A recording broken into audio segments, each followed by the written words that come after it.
ഇരിട്ടിയിൽ നിന്ന് വിരാജ്പേട്ട, ബംഗളൂരു, മൈസൂരു തുടങ്ങിയ ദീർഘദൂര യാത്രക്കാർ പ്രധാനമായും ബസ്സിൽ കയറുന്നത് പഴയ ബസ് സ്റ്റാൻഡിൽ നിന്നാണ്. നിലവിൽ ഇവിടെ ഒരു ബസ് കാത്തിരിപ്പ് കേന്ദ്രമുണ്ട്. പക്ഷേ അത് പരിമിതം. ദീർഘദൂര യാത്രക്കായി നൂറുകണക്കിന് യാത്രക്കാർ ആശ്രയിക്കുന്ന കാത്തിരിപ്പ് കേന്ദ്രം രാത്രികാലങ്ങളിലാണ് ഏറ്റവും തിരക്ക്. ഇപ്പോൾ കടുത്ത ചൂടിൽ ഇവിടെ നിൽക്കാൻ വയ്യാത്ത അവസ്ഥ.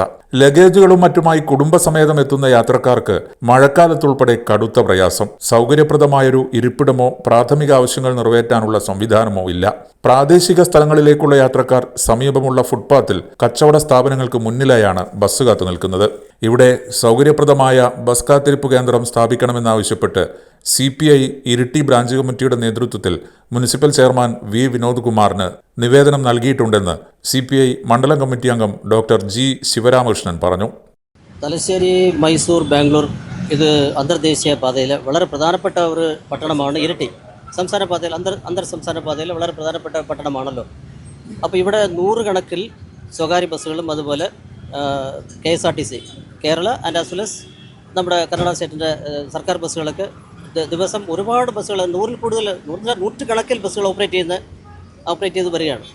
അപ്പോൾ ഒരു 7 മണി സമയത്തൊക്കെ, വൈകിട്ട് 7 മണി 8 മണി സമയത്തൊക്കെ ഇവിടെ നോക്കുകയാണെങ്കിൽ ഒരുപാട് ലഗേജുകളും കൊണ്ടിട്ട് ആളുകൾ ദൂരസ്ഥല യാത്രയ്ക്ക് വേണ്ടി ഇവിടെ തയ്യാറായിട്ട് നിൽക്കുന്നത് കാണാം. അപ്പോൾ ബാഗ് അവർ എവിടെ വയ്ക്കും, അവിടെ എവിടെ ഇരിക്കും? വളരെ പരിമിതമായിട്ടുള്ള ഈ സ്ഥല സൗകര്യത്തിൽ അവർക്ക് നിൽക്കാനേ കഴിയില്ല. കാരണം ആൾക്കാരെല്ലാം വന്നിട്ട് ഇങ്ങനെയും കുറേ നേരം ബസ്സുകളൊക്കെ വെയിറ്റ് ചെയ്ത് ബാഗും തൂക്കി നിൽക്കുമ്പോൾ ഇരിക്കാൻ നോക്കുമ്പോൾ ഇവിടെ വന്നിട്ട് ഇരിപ്പിടം എന്ന് പറഞ്ഞാൽ പരിമിതമായിട്ടുള്ള ആളുകൾക്ക് മാത്രം ഇരിക്കാൻ പറ്റുന്ന രീതിയിലുള്ള കുറച്ച് ഇരിപ്പിടം മാത്രമേ ഉള്ളൂ. മഴക്കാലത്താണെങ്കിൽ വന്നിട്ട് ആളുകൾ തിങ്ങിപ്പാർത്ത് മഴ നനയേണ്ട ഒരു അവസ്ഥയും കൂടിയുണ്ട്. അപ്പോൾ ഇരിട്ടി പട്ടണം സൗന്ദര്യവൽക്കരണം, അതായത് നഗരസഭ എല്ലാ രീതിയിലും നല്ല വികസനമാണ് കാഴ്ചവെച്ചിട്ടുള്ളത് കഴിഞ്ഞ കുറേ വർഷങ്ങളായി. അപ്പോൾ അതിൽ സൗന്ദര്യവൽക്കരണമൊക്കെ നമുക്കറിയാം. അതുപോലെ ഈ ഇരിട്ടിയുടെ പുഴയോര കാഴ്ചകളൊക്കെ വളരെ മനോഹരമാക്കിയിരിക്കുകയാണ് ഇരിട്ടി നഗരസഭ. അതിൽ എല്ലാവർക്കും വളരെ സന്തോഷമാണ്. പക്ഷേ ഒരു ഹൈടെക് ഒരു വെയിറ്റിംഗ് ഷെഡ്, അതായത് ഒരു ആളുകൾക്ക് യാത്രക്കാർക്ക് വന്ന് ഈ സൗകര്യപ്രദമായിട്ടുള്ള വളരെ സൗകര്യപ്രദമായിട്ട്, ഇപ്പം നമുക്ക് കളമശ്ശേരിയിലൊക്കെ നമുക്കറിയാം, നമ്മൾ കണ്ടിട്ടുള്ളതാണ്. നല്ല AC-യും അതുപോലെ മൊബൈൽ ചാർജ് ചെയ്യാനുള്ള സംവിധാനങ്ങളും ആളുകൾക്ക് വളരെ സൗകര്യപ്രദമായിട്ട് മണിക്കൂറുകൾ ഇരിക്കേണ്ട സ്ഥിതികൾ വന്നാൽ പിന്നെ അത്തരത്തിൽ നമ്മൾ ചെയ്തേ മതിയാവും. അപ്പോൾ കാലങ്ങൾ മാറുകയാണ്. ഈ പരിമിതമായിട്ടുള്ള ഒരു സൗകര്യം വെച്ച് ആളുകൾക്ക് ബുദ്ധിമുട്ടാണ്.